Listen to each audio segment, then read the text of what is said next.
ሰላም ውድና የተከበራችሁ የቻናል ቤተሰቦች እንዴት ናችሁ? ደህና ናችሁ? እኔ እግዚአብሔር ይመስገን ደህና ነኝ። እናንተም በያላችሁበት ዓለም ዳርቻ ደህና እንድትሆኑ ተስፋ አደርጋለሁ። ዛሬ ደግሞ በደሊና ድራማ ቀጣይ ክፍል መጥቻለሁ። ውድ ቤተሰብ ባለፈው እንዳየ ነው ከነገርኩ በኋላ ምን ይመጣል የሚል እያሰበች ነበር እናቷን ማለት ነው። ምክንያቱ ባልየው በጣም ታፈቅረዋለች፣ መለያያት አትፈልግም፣ ልትነግረውም ትፈልጋለች። ምክንያቱ ሰማ አልሰማ አወቀ አላወቀ እያለች ይሰቃቃለች ማለት ነው። ልጅቷን በጣም ታሳዝናለች ደሊና። ከዚህ ሁሉ እያሰበች ሳለ ደሊና መጣች። ነው እንጂ ቁርስን እንብላ ደርሰዋል እኮ ቀረብኩ ምናምን ስትላት፣ እሺ ልጅ መጣን ውዴ ምን ሆነሻል? ንገረኛ እየጠበኩሽ እኮ ነው አላት ማለት ነው። ምንድን ነው ምን አልክ አለችው። ኧረ የት ነው የሄድሽው? በፊት ያልሽኛ እኔና ደሊና ስትይ እኮ ነበር። ምንድን ነው አንቺና ደሊና ምን ቀጥይ?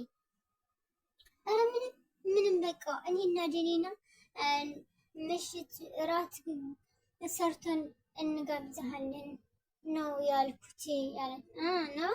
እሺ ግን ውዴ ሁለታችሁም ጥሩ ሙድ ላይ አይደላችሁም። ምክንያት የሆነ የደበቃችሁኝ ነገር አለ ወይስ ምንድን ነው? ከኔ የምትደብቂው ነገር አለ ወይ አለ። ኧረ ምንም የለም ከአንተ የሚደብቀውም ነገር የለም ውዴ አለችው። ግን በጣም እየተጨነቀች ሳለ ማለት ነው። እሺ በቃ ቁርሱን ተቀረበ። ለመብላት ሲሉ ማንም ሰው አይበላም። ደሊና ደግሞ ንገሪው፣ ካልነገርሽው ወይ ራሴ እነግረዋለሁ ሁሉም ነገር። ኧረ እባክሽ እንደዚህ ምን ሆነሻል? አታስብልኝም? እኔ እኮ አንድ ቀን ሳልናፍቅሽ ቀርቼ አይደለም፣ ግን በቃ ምን ላድርግ ህይወቴን እንዲበላሽብኝ አልፈልግም። በጣም ነው የተጨነቀችው። ሁሉም ተጨነቀው። ባይዘወይ ባልየው በጣም እያሰበ ነው። አሁን እየተጠራጠረ ነው። መሀላቸው የሆነ ነገር እንዳለ እያወቅን መጨረሻ ላይ ምን ባላቸው መሰላችሁ? የደሊና እናት መተዋወቅ እፈልጋለሁ፣ አተዋወቅን ትምጣና እንተዋወቃት። ምክንያቱ ይቺ የመሰለች ውብዬ የሆነች ልጅ የወለደች እናት መተዋወቅ እፈልጋለሁ አላቸው ማለት ነው። ከዛ እሺ አለች ሚስትየው። ለደሊና ደግሞ እናትሽን መተዋወቅ እፈልጋለሁ ሲላት፣ ኧረ አይሆንም እሷን እንተዋወቅ አትችልም አለችው። ለምን ሲባል አላት። እሷ እኮ አረብ ሀገር ሄዳለች፣ እኔ ወደዚህ ሊካን እሷ አረብ ሀገር ነው የሄደችው አለችው። እና በስልክ መተዋወቅ ይቻላል እኮ ደውዬ ስልኳን ስጪኝና ደውዬ ልንተዋወቃት ሲላት፣ መደወል አልችልም እሷ ካልደወለች አለችው። ለምንድን ነው ግን እንደዛ የምትሆኑ? ምን ሆናችሁ? ምንድን ነው የምትደብቁኝ ከኔ ምናምን ሲላቸው፣ ኧረ ምንም የለም እንደዛ በቃ ስትደውል ልታወቃት እንደምፈልግ ንገሪያት አላት ማለት ነው። እሺ ብላ ሄደች ማለት ነው።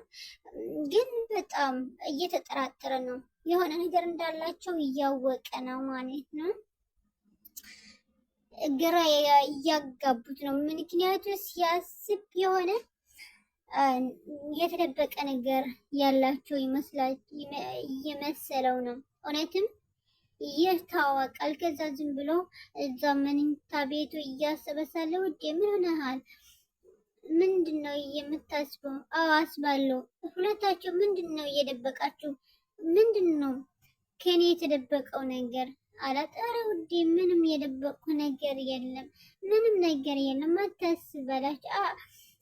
የሆነ ነገር ያለ ይመስለኛል፣ በቃ ልተኛ እኔ አላት ማለት ነው። መጨረሻ ላይ ወደ ክችኑ ሲሄድ ደሊና አገኘችው። ደሊና እንዴት ነሽ? ደህና ነኝ አባቴ። ደህና ነህ? እና ቁርሱ ቀርቧል? አዎ ቀርቧል አላት። ግን ደሊና ምንድነው የሚያስጨንቅሽ? ምንድነው የሚያስጨንቅ? ኧረ ምንም ያስጨንቀኝ። ጠዋት እኮ በጣም ተጨንቀሽ እያሰብሽ ነበር። ስለምንድን ነው የምታስቢው አላት። ኧረ ምንም አላስብም፣ ምንም አይደለም አለችው ማለት ነው። ከዛም በቃ እኔ ሄዳለሁ ወደ ስራዬ እና ተጫወት መልካም ቀን ሲላቸው ወደ ስራው ሄደ ማለት ነው። ሲሄድ ሁላቸውም እዛው ተዘርረው ወይም ደግሞ ተኝተው ነው እያገኘ። ምን ሆናችሁ ዛሬ ደግሞ ሁላችሁም ተኝታችሁ? ምክንያቱም ደሊላና እናቷ እየተጨቃጨቁና እያለቀሱ ነበር ማለት ነው። ምክንያቱም ንገሪው አትንገሪው የሚባል ነገር እያጨቃጨቃቸው ነው ማለት ነው። ለምንድን ነው ልጄ? ምክንያቱም ባይዘወይ እናቲቱም እያደበቀችው ነገር አለ ሳይሆን አይቀርም ማለት ነው። ደሊና ደግሞ ወደ ነበረችበት ልትመለስ ስታስብ ማለት ነው ትተሽን ልትሄጂ ነው ብላ ተዘራ ነው የወደቀችው እና አለቀሰች። ሁሉም አለቀሱ። ባልየው ደግሞ ሰክሮ መጣ ማለት ነው። የባሰ አታምጣ የሚባል ነገር የለም። ሰክሮ መጣ። ከዛ ምንድን ነው ምን ሆነሃል ውዴ እንደዚህ ያልኩ ምን ሆነሃል ስትለው ማለት ነው እና ምን ሆናችሁ እንደዚህ የምትሆኑ? ኧረ ትንሽ ነው ቀመስ ቀመስ ነው ያረኩት እንጂ ሌላ አይደለም አላቸው ማለት ነው። ምን ሆነሃል? ከመቼ ጀምሮ ነው እንደዚህ የሆንከው አለች። ግን ሁለታቸው ምንድን ነው እንደዛ የምትሉ? በፊት ጠዋት ደሊና የሆነ ነገር ልትነግረኝ ፈልጋ ነበር፣ ግን አንቺ ከለከልሻት። ደግሞ አንቺ ከደሊና ጋር ማለቴ ከእህትሽ ልጅ ጋር የተሰርሽው በጣም ያምራል አላት። ደሊና አንቺ ሂዴ ወደ ክላስሽ አለቻት። ምክንያቱ አልሰማችም ነበር ማለት ነው። ከዚህ ምግብ ቀርበው ደግሞ ዝም ብለው ሲፋጠጡ በቃ እኔ ይበቃኛል ብለው ወደ ክላሳቸው ገቡ። በነገራችን ላይ ማለት ነው ውድ ቤተሰብ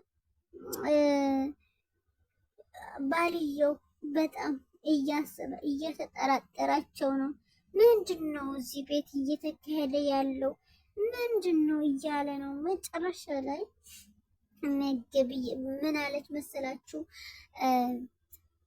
እናቲቱ በቃ እኔ ሰማ አልሰማ አወቅ አላወቅ እያልኩ ከሚጨነቅ እውነቱን ነግሬ በቃ ከፈለገ ያባረረኝ ካልፈለገ ያስቀምጠኝ በቃ መናገር አለብኝ አለቻት። እና በቃ ምሽት እኔም ደግሞ ቆንጆ ምግብ እራት እሰራላችኋለሁ አለቻት ማለት ነው። እሺ በቃ አለች። መጨረሻ ላይ ግን አንድ ሰው የመጣ ሰው አለ ማለት ነው። የመጣ ሰው ስላችሁ የኳኳን በሩን ተንኳኩቶ እናቲቱ ስትከፍት የሆነ የሚያስደነግጥ ነገር አየች ማለት ነው። ምንድነው? እኔ እንጃ። ምናልባት የደሊና አባት ሊሆን ይችላል የሚል ግምት አለኝ ማለት ነው። ውድ ቤተሰብ ቀጣይ ክፍል ምን ይሆን ማነው የመጣው የሚል እናይ ይሆናል ማለት ነው። እስከዛ መልካም ቆዩ። ለቻናል አዲስ ሆናችሁ ሰብስክራይብ እያደረጋችሁ ጠብቁ ማለት ነው። መልካም ጊዜ